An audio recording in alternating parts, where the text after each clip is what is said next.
Beyond the Mic with Sean Dillon. We're joined on the star line by an author, Pulitzer Prize-winning journalist. He's written about wrongfully convicted men and his late brother-in-law, Don Knotts.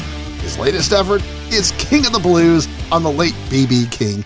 We welcome Daniel de Visé. Hey, it's an honor.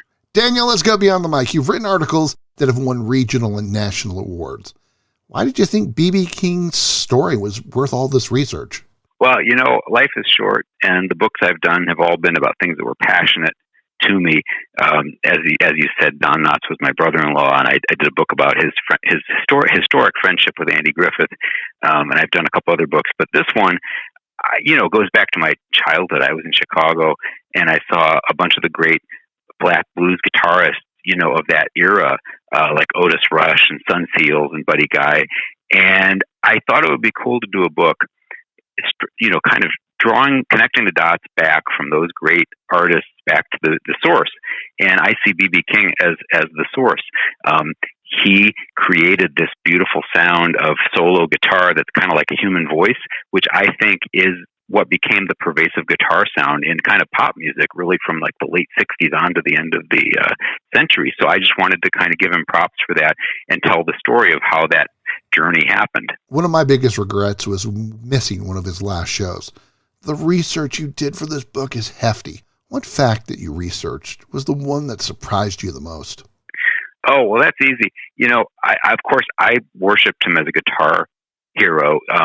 He was the inspiration for, Clapton and Santana and Billy Gibbons and Jimmy Page and Buddy Guy and Albert King. All of my guitar heroes considered B.B. King to be kind of their ultimate guitar hero.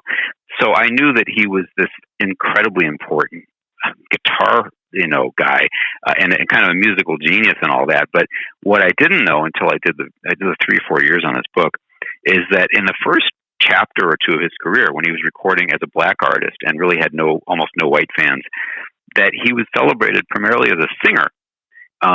So even if you put on like the Regal album, the famous Live at the Regal, he is introduced as, ladies and gentlemen, the world's greatest blues singer, B.B. King.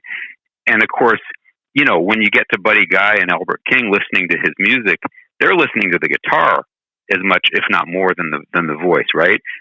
Clapton was more interested in B.B. King's guitar licks. It's just focus shifted over the years as the guitar became more and more important, which is kind of B.B.'s contribution. He kind of put the guitar front and center where it hadn't been. There's not a lot of guitar in pop music in the 40s before B.B. King comes along. And the biggest impact was Maxwell Davis on B.B. King's career. The great producer and arranger. Maxwell Davis, I think, was out of Los Angeles. He was hired by the Bahari brothers, who ran Modern Records, which is kind of like a Chess Records or a Sun Records. It's an indie label out of L.A., and B.B. was probably their biggest star, I guess, if you look back in hindsight. And Maxwell Davis did these beautiful arrangements. People forget that B.B. King, many of his recordings are bigger than just sort of 12-bar blues. He did songs that were, very, very sophisticated in the way they were written and structured, a bunch of different chords, a lot of different instruments, big embellished arrangements. And this gets to what B.B. himself liked, because he listened to the radio and listened to these big, ensembles like Louis Jordan's ensemble, Wynonie Harris's ensemble, Roy Brown's ensemble on the radio, and he styled his own combo after that. So it's not just pure blues. There's a lot of different ingredients in the mix. It was just a guitar, but what made Lucille and the way B.B. played her so powerful? Well, okay. So I think that there was like this kind of thread running through history of guitarists, and they're not really well known now, but there was this guy, Lonnie Johnson, in the 20s and 30s, who maybe was the first prominent guitarist to play solos, if you will. It just wasn't done before then. And then you have Charlie Christian playing with Benny Goodman in the late 30s. And then you have T-Bone Walker, who was a rarity, a guitar guy fronting a rhythm and blues combo. But these were just few and far between. But B.B. honed in on them and took their sound, which was kind of like, a lovely sort of solo guitar sound, but he took it a step further. His particular genius was deciding that he was going to play the guitar so that it resonated like a voice. And that's why Lucille's so important, because he kind of gives human human traits to his guitar. He says, well, it's not just the guitar, it's Lucille. And I'm going to sing, and then Lucille's going to sing. And I'm oversimplifying, but basically he imbued his guitar with the qualities of a human voice, and that's the sound that became his signature sound, and they became, by the end of the 60s, like everyone's signature sound. I mean, so many of the pop guitarists from the Woodstock era on basically sound like B.B. King. It's that beautiful, resonant, that sort of sound. That's B.B. King's sound. Playing up to 300 shows a year, and yet most of his life, he was still broke. How did that affect the opportunities missed from being on the road?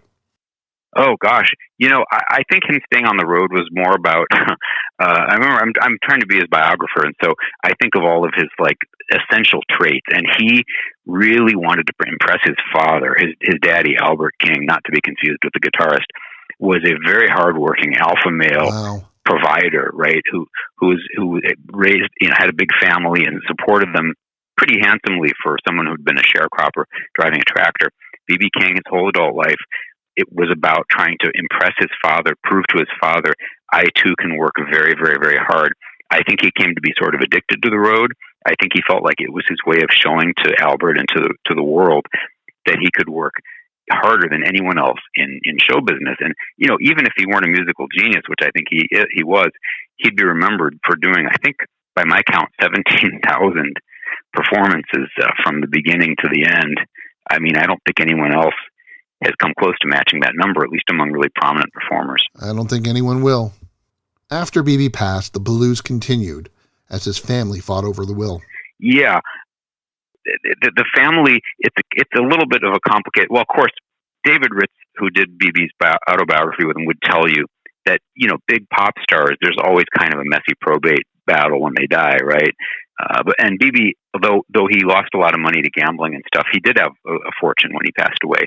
And there were 15 children, and the people close to BB all told me when I interviewed them that they believed they were not biological children, more likely adopted. And the reason for that is B.B. King was told by a fertility doctor back in the 50s that he was infertile.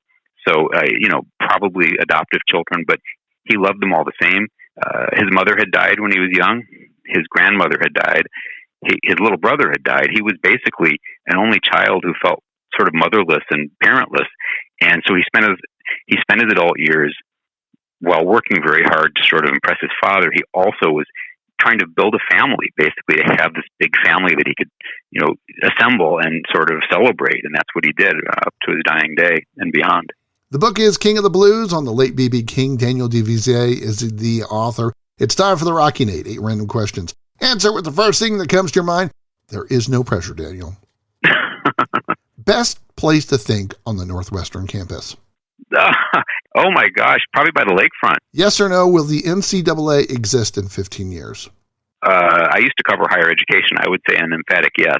What do you and your friends do when you hang out? Watch horror movies on Zoom. We do that every week. I don't know why. My old high school friends from Lincoln Park High School, we get together and we do that. Do you have a favorite library? Hild Regional. Are you neat or messy? Compared to whom?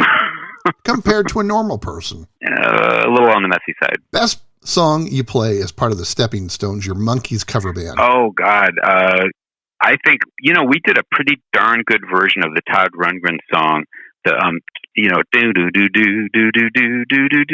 Open My Eyes. What's the one place you haven't visited that you want to?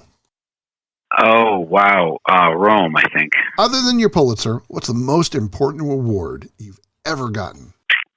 Oh, 1991, I got the Reporter of the Year award from the Boca Raton News in Florida. It was my first journalism award and convinced me that I could do it because I didn't think I could. It's time for one big question with Daniel de Visé beyond the mic. Daniel, why is unbiased reporting so important right now?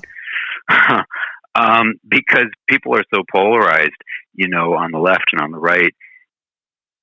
Gosh, it's so hard to be unbiased because everybody introduces their biases into their daily lives, and if you're a reporter, you can't not have some biases. The trick is to kind of be capable of rising above them and getting everybody's views into whatever you write and making them all sound like they want to sound. That's the justice you can do to the different sources you're writing about when you write a book or an article. get them across the way they want to be portrayed. Now, what's your next project, since you spent the last 4 years writing this comprehensive tome? So glad you liked it.